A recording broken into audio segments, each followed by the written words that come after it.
शोर से भरे उस आलीशान घर में उस दिन कोई संगीत नहीं बज रहा था, लेकिन काव्या के कानों में हर सांस के साथ एक चीख गूंज रही थी। वो किचन में खड़ी थी, चूल्हे पर चाय उबल रही थी और उसकी आंखों में आज भी वही उम्मीद तैर रही थी कि शायद आज अद्वैत मल्होत्रा थोड़ा नरम बोलेगा। दरवाजा जोर से खुला, इतनी जोर से कि काव्या का शरीर नहीं, उसका भरोसा कांप गया। काव्या, अद्वैत की आवाज में नाम नहीं, हुक्म था। वो भागती हुई आई, दुपट्टा ठीक किया, नजरें झुकाई। हां, अद्वैत ने उसे ऊपर से नीचे देखा, जैसे कोई चीज देख रहा हो जो उसकी शान के लायक न हो। तुम्हें मना किया था मेरी ऑफिस पार्टी में ऐसे कपड़े पहनकर आने से, काव्या ने धीमे से कहा। लेकिन ये साड़ी तो आपने ही दिलाई थी। उसकी बात अधूरी रह गई। बस, अद्वैत की आवाज में झूझलाहट नहीं, घृणा थी। तुम्हें समझ क्यों नहीं आता? तुम मेरे स्टेटस के लायक नहीं हो। ये शब्द उसके सीने में सीधे उतर गए। तुम गांव से आई, सीधी सादी लड़की हो। मेरी दुनिया, मेरे दोस्त, मेरा लाइफस्टाइल, इन सब में तुम फिट नहीं बैठती। काव्या की आंखें भर आई, लेकिन आंसू गिरने से डर रहे थे, क्योंकि उसने सीख लिया था इस घर में रोना भी एक अपराध है। अद्वैत आगे बढ़ा। अब उसकी आवाज और जहरीली हो गई। और हां, वो ठिठका, जैसे वार करने के लिए सही जगह ढूंढ रहा हो। तुम मुझे एक परफेक्ट फैमिली भी नहीं दे सकती। काव्या की सांस अटक गई। मेरे दोस्तों की बीवियां देखो, बच्चे, खुशहाल घर, तस्वीरों में मुस्कान। और तुम? उसने ठंडी हंसी हंसी। तुम तो मां बनने लायक भी नहीं हो। ये शब्द नहीं थे, ये फैसला थे। काव्या के होंठ कांपे। उसने पहली बार नजर उठाकर कहा, अद्वैत, एक औरत को मां बनने पर ताना मत दो। मां बनने का हक भगवान देता है। एक पल को कमरे में सन्नाटा छा गया। फिर अद्वैत हंसा, ऐसी हंसी जिसमें इंसानियत नहीं होती। भगवान, तुम्हारे नसीब में मेरी पत्नी कहलाना भी नहीं लिखा। उसने टेबल पर कुछ कागज पटक दिए। साइन करो। मैं अब और ये समझौता नहीं निभा सकता। कागजों पर लिखा था, तलाक। काव्या ने कागजों को देखा, फिर अपने हाथों को। ये वही हाथ थे जिन्होंने उसके लिए घर सजाया, रिश्ता निभाया और खुद को हर रोज थोड़ा थोड़ा मिटाया। कांपते हाथों से उसने साइन कर दिए। लेकिन जाते जाते वो रुकी। उसने कहा, धीरे पर इतने मजबूत शब्दों में कि आज भी वक्त कांप जाता है। अद्वैत, आज तुम मुझे ठुकरा रहे हो, लेकिन याद रखना, जिसे तुम नाकाबिल कह रहे हो, वही औरत एक दिन अपने बच्चों के नाम से पहचानी जाएगी। अद्वैत ने फिर हंसी उड़ाई। बच्चे, तुम सपने देखना बंद करो। काव्या, तुम्हें देखकर कोई मां बनने की कल्पना भी नहीं कर सकता। उस रात काव्या उस घर से निकली, लेकिन उसकी आंखों में आंसू नहीं थे, आग थी। मायके पहुंचकर मां ने गले लगाया। बेटी, क्या हुआ? काव्या बस इतना बोली। मां, उसने कहा, मैं किसी काम की नहीं हूं। मां ने उसके सिर पर हाथ रखा। बेटी, दूसरों के शब्द तेरी पहचान नहीं होते। भगवान देर करता है, अंधेर नहीं। उस रात काव्या सो नहीं पाई, लेकिन उसी रात उसके भीतर एक औरत नहीं, एक मां जन्म लेने वाली थी। उसे तब नहीं पता था कि जिन बच्चों को उससे छीना जा रहा है, वही बच्चे उसकी जिंदगी की सबसे बड़ी जीत बनने वाले हैं। काव्या के लिए वक्त अब घड़ी से नहीं चलता था। वक्त अब उसके भीतर पल रही एक नई धड़कन से चलता था। डॉक्टर ने जब कहा, कॉन्ग्रेचुलेशंस, आप मां बनने वाली हैं, तो कमरे की दीवारें घूमने लगी। काव्या कुर्सी पकड़कर बैठ गई। होंठ कांप रहे थे, आंखों से आंसू बह रहे थे, लेकिन ये आंसू कमजोरी के नहीं थे। ये उस जीत के थे जिसे दुनिया ने नामुमकिन कहा था। उसके कानों में अद्वैत की आवाज गूंजने लगी, तुम मां बनने लायक नहीं हो। काव्या ने कांपते हाथों से अपने पेट पर हाथ रखा और फुसफुसाई, तुम मेरी सबसे बड़ी ताकत हो। मैं तुम्हारे लिए पूरी दुनिया से लड़ जाऊंगी। मायके का छोटा सा कमरा अब उसकी पूरी दुनिया था। मां ने पुराने बक्से से बच्चे के कपड़े निकाले जो कभी उसके लिए रखे गए थे। भगवान ने देर से सुना, पर सुना जरूर। मां ने कहा। काव्या मुस्कुरा दी, लेकिन समाज इतना आसान नहीं था। पड़ोस की औरतें धीरे धीरे पूछती, पति कहाँ है, अकेली कैसे रहेगी, बच्चे का बाप कौन है। हर सवाल काव्या के सीने में नया घाव बनाता, लेकिन वो चुप रहती, क्योंकि वो जानती थी हर जवाब हर किसी को देना जरूरी नहीं होता। पहली बेटी हुई। जब नर्स ने बच्ची काव्या की गोद में रखी तो काव्या रो पड़ी, मेरी राजकुमारी। उसने बेटी के माथे को चूमा। उस दिन दुनिया की हर थकान उस एक स्पर्श में घुल गई। लेकिन जिंदगी यही नहीं रुकी। कुछ सालों में बेटा हुआ, फिर सबसे छोटी बेटी, 3 बच्चे, 3 जिम्मेदारियां और एक औरत जो अब सिर्फ काव्या नहीं थी, वो मां थी। दिन शुरू होता बच्चों के रोने से और खत्म होता उनकी सांसों को सुनते सुनते। कभी दूध कम पड़ता, कभी दवाइयों के पैसे, कभी स्कूल की फीस, तो कभी किराया। काव्या ने अपनी जरूरतों को चुपचाप पीछे कर दिया। कई रातें ऐसी थी जब बच्चों की प्लेट भरकर वो खुद पानी पीकर सो गई। एक रात बड़ी बेटी ने पूछा, मम्मी, सबके पास नए कपड़े हैं, हमारे पास क्यों नहीं। काव्या ने मुस्कुराकर कहा, क्योंकि मेरी बेटियां राजकुमारियां हैं और राजकुमारियों के कपड़े थोड़ा वक्त लेकर आते हैं। बच्चे मुस्कुरा दिए, लेकिन उस रात काव्या ने अपने कानों की बालियां बेच दी। सुबह बच्चों के लिए नए कपड़े थे और काव्या के लिए एक और जीत। उधर अद्वैत की जिंदगी चमकदार थी। नई पत्नी तान्या, महंगे होटल, अखबारों में तस्वीरें। वो दोस्तों से कहता, अब मेरी जिंदगी परफेक्ट है, लेकिन परफेक्शन सिर्फ तस्वीरों में था। तान्या कहती, तुम रिश्तों को पैसों से तोलते हो, तुम्हारे पास सब कुछ है पर दिल खाली है। अद्वैत सुनता नहीं था, लेकिन अंदर कहीं एक चुभन थी। इधर काव्या के बच्चे बड़े होने लगे। स्कूल की पहली रेस में बेटा जीता। बड़ी बेटी क्लास में फर्स्ट आई। वो मेडल काव्या के गले में पहनाते और कहते, मम्मी, ये आपके लिए। काव्या की आंखें भर आती। वो सोचती, जिन बच्चों को मेरे काबिल न होने का सबूत कहा गया, वही आज मेरी पहचान बन रहे हैं। जिम्मेदारियां बढ़ रही थी। काव्या ने नौकरी के लिए एक कंपनी में अप्लाई किया। इंटरव्यू में रिज्यूमे देखकर इंटरव्यूअर बोला, इतने सालों का गैप, आपको अब काम करने का ख्याल कैसे आया।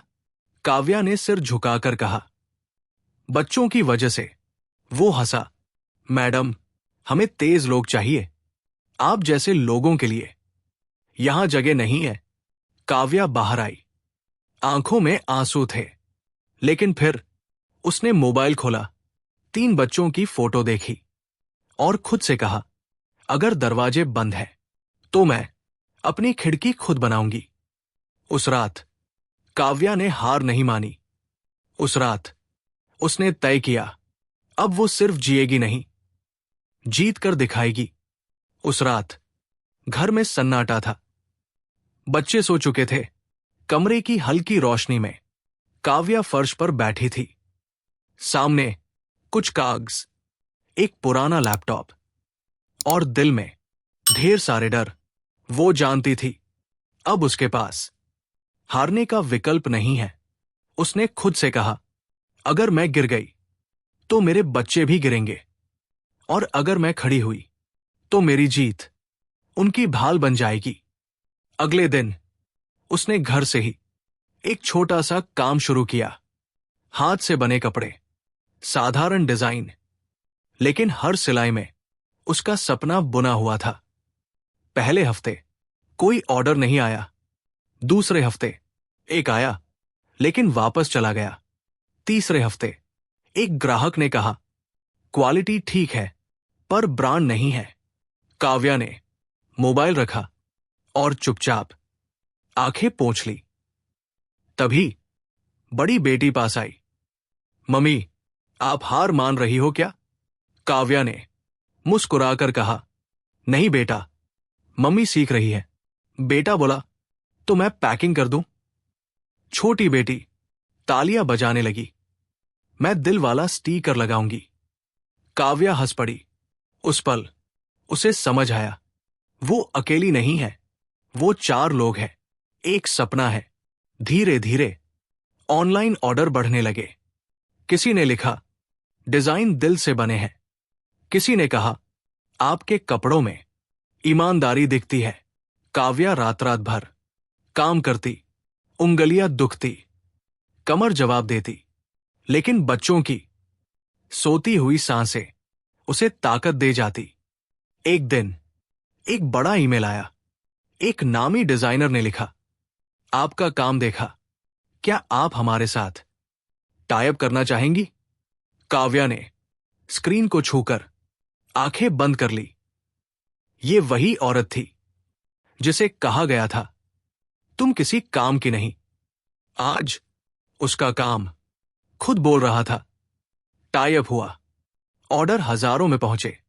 काव्या ने अपना छोटा सा काम एक कंपनी का रूप दे दिया। कागजों पर पहली बार उसका नाम लिखा गया, काव्या क्रिएशंस प्राइवेट लिमिटेड। उस दिन उसने बच्चों को गले लगाया। देखा, मम्मी ने हार नहीं मानी। बच्चों की आंखों में गर्व था। उधर अद्वैत की दुनिया धीरे धीरे खोखली होती जा रही थी। तान्या अक्सर कहती, तुम हर रिश्ते को फायदे नुकसान में देखते हो। तुम्हारे पास पैसा है पर सुकून नहीं। अद्वैत चिल्लाता, तुम्हें क्या पता मैं क्या करता हूं? लेकिन रात को अकेले में वो बेचैन हो जाता। उसे याद आती काव्या की चुप्पी, उसकी सहन शक्ति, और उसे पहली बार एहसास हुआ उसने एक मजबूत औरत खो दी थी। इधर मीडिया ने काव्या की कहानी उठाई। टीवी एंकर बोली, एक सिंगल मदर, 3 बच्चों के साथ आज करोड़ों की कंपनी की मालिक। काव्या ने कहा, मैंने कभी बदला नहीं चाहा, मैं बस चाहती थी मेरे बच्चे कभी खुद को कम न समझे। वो इंटरव्यू अद्वैत ने भी देखा। टीवी स्क्रीन पर काव्या की आंखों में आत्मविश्वास था, उसकी आवाज में शांति थी, और अद्वैत को अपने अंदर खालीपन महसूस हुआ। कुछ महीनों बाद अद्वैत की दूसरी शादी टूट गई। तीसरी शादी की तैयारी शुरू हुई। दिखावे की एक और कोशिश। शहर में कार्ड बंटे, और उन्हीं में एक कार्ड काव्या के नाम भी था। लिफाफा खोलते वक्त उसके हाथ कांपे, लेकिन फिर वो मुस्कुरा दी। उसने बच्चों से कहा, शायद भगवान अब चाहता है कि कहानी पूरा चक्र पूरा करे। बच्चों ने उसका हाथ थाम लिया। काव्या ने आईने में खुद को देखा। अब वो वही औरत नहीं थी जो कभी टूटकर घर से निकली थी। अब वो खुद की पहचान थी। और अगली रात वो रात थी जहां सच और घमंड आमने सामने खड़े होने वाले थे। शाम के ठीक 7 बजे थे। शहर का सबसे आलीशान होटल ग्रैंड एलीट रोशनी से नहाया हुआ था। झूमर चमक रहे थे, फूलों की खुशबू हवा में तैर रही थी और महंगे कपड़ों में सजे लोग शादी का जश्न मना रहे थे। आज अद्वैत मल्होत्रा तीसरी बार परफेक्ट लाइफ की शुरुआत कर रहा था। हॉल में बातें गूंज रही थी। कितनी शाही शादी है, दुल्हन तो बिल्कुल रॉय लग रही है। अद्वैत जैसा बिजनेसमैन, किस्मत वाली है ये। अद्वैत महंगी शेरवानी में हल्की मुस्कान ओढ़े सबका स्वागत कर रहा था। लेकिन उसके दिल में एक अजीब सी बेचैनी थी। वो बार बार गेट की ओर देख रहा था। और तभी होटल के बाहर एक ब्लैक लग्जरी सेडान आकर रुकी। गार्ड दौड़े, दरवाजा खुला और जैसे ही काव्या सुनहरी साड़ी में कार से उतरी, हॉल की आवाज जैसे किसी ने एक पल में छीन ली। उसके साथ 3 छोटे हाथ थे, 2 बेटियां, एक बेटा। तीनों उसका हाथ थामे ऐसे चल रहे थे जैसे पूरी दुनिया उन्हें छू भी नहीं सकती। लोग फुसफुसाने लगे, ये कौन है? इतनी शांति, इतना आत्मविश्वास। अरे ये तो अद्वैत की पहली पत्नी है। अद्वैत की आंखें फटी की फटी रह गई। जिस औरत को उसने टूटा हुआ देखने की कल्पना की थी, वो आज पूरा आसमान लेकर खड़ी थी। काव्या की चाल में कोई जल्दबाजी नहीं थी, कोई डर नहीं। वो बच्चों के साथ सीधे अंदर आई और एक और शांति से बैठ गई। कोई दिखावा नहीं, कोई घोषणा नहीं, बस मौजूदगी। और वही सबसे भारी पड़ रही थी। अद्वैत के दोस्त धीरे से बोले, भाई, ये तो तूने गलत अंदाजा लगाया। अद्वैत मुस्कुराया, लेकिन वो मुस्कान कांप रही थी। उसके अंदर कुछ टूट रहा था। उसे वो शब्द याद आए जो उसने कभी कहे थे, तुम मां बनने लायक नहीं हो। और सामने 3 जिंदा जवाब बैठे थे। थोड़ी देर बाद अद्वैत खुद काव्या के पास आया। धीमी आवाज में बोला, तुम यहां क्यों आए हो? काव्या ने सीधे उसकी आंखों में देखा।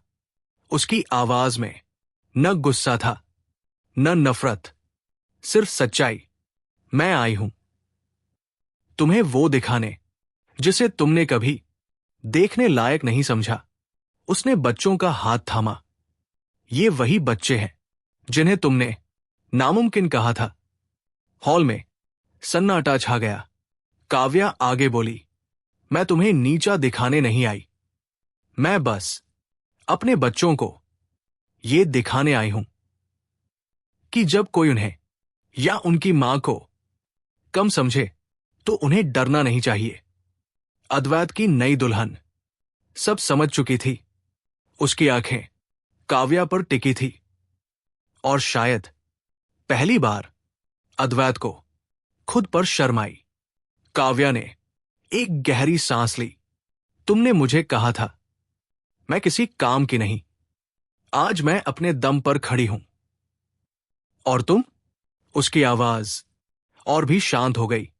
तुम आज भी दिखावे में उलझे हो।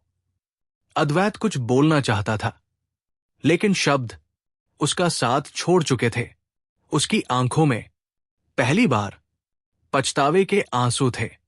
लेकिन कुछ आंसू देर से आते हैं, बहुत देर से। काव्या ने बच्चों को गले लगाया।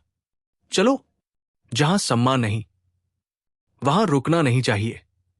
तीनों बच्चों ने एक साथ सिर हिलाया। वो मुड़ी, जाते जाते एक बार पीछे देखा। उस नजर में न बदला था, न घमंड, सिर्फ एक आईना था। हॉल में तालियां गूंज उठीं, कोई काव्या के लिए, कोई खुद के लिए। और अद्वैत, वो वही खड़ा रहा, करोड़पति, पर अंदर से खाली।